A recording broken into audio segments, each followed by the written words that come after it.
ఇక్కడ బాబాసాహెబ్ అంబేద్కర్ విగ్రహం 175 అడుగులు విగ్రహాన్ని కడుతున్నారట. ఆ విగ్రహాన్ని కట్టి నేను అంబేద్కర్కి నివాళులు అర్పిస్తున్నాను, అంత గొప్పవాడు ఇంత గొప్పవాడు అని చెప్పేసి జగన్మోహన్ రెడ్డి గారు చెప్తున్నారు. ఈరోజు డాక్టర్ బాబాసాహెబ్ అంబేద్కర్ రచించిన రాజ్యాంగాన్ని, ఆ రాజ్యాంగంలో ఉన్న స్ఫూర్తిని పూర్తిగా పాతాళంలోకి తొక్కి నాశనం చేస్తున్నాడు మోడీ.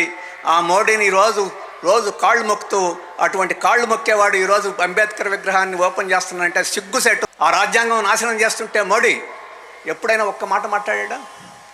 ఈరోజు పాలస్తీనా ప్రజలు పూర్తిగా ఓచకోతకు వస్తుంది ఇజ్రాయెల్. ఆ ఇజ్రాయెల్కి పూర్తిగా మద్దతు ఇచ్చాడు మోడీ. ఇక్కడ జగన్ ఎప్పుడైనా ఒక మాట మాట్లాడా? పాలస్తీనా సామాజిక సాధికారత యాత్రలు చేస్తున్నారు వైఎస్ఆర్ పార్టీ వాళ్ళు. మొదటి దశ పూర్తి అయిపోయిందంట, రెండో దశ ప్రారంభిస్తారట.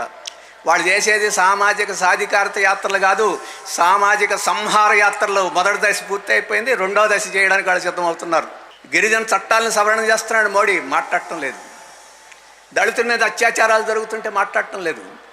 మణిపూర్లో మహిళల మీద దుర్మార్గమైన హింసాకాండ జరిపి రేపులు చేసి హింసాకాండ జరిగితే దాని గురించి వీళ్ళు మాట్లాడరు. ఇంతకుముందు రైతు చట్టాలకు వచ్చేస్తే దాని గురించి వీళ్ళు మాట్లాడరు. ఢిల్లీ గవర్నమెంట్కి హక్కులు తీసేస్తే దాని గురించి మాట్లాడరు. మరి అటువంటి వాళ్ళు ఈరోజు సామాజిక సాధికార యాత్రలు అని చెప్పేసి చేస్తే అది సిగ్గుపడాల్సిన విషయం.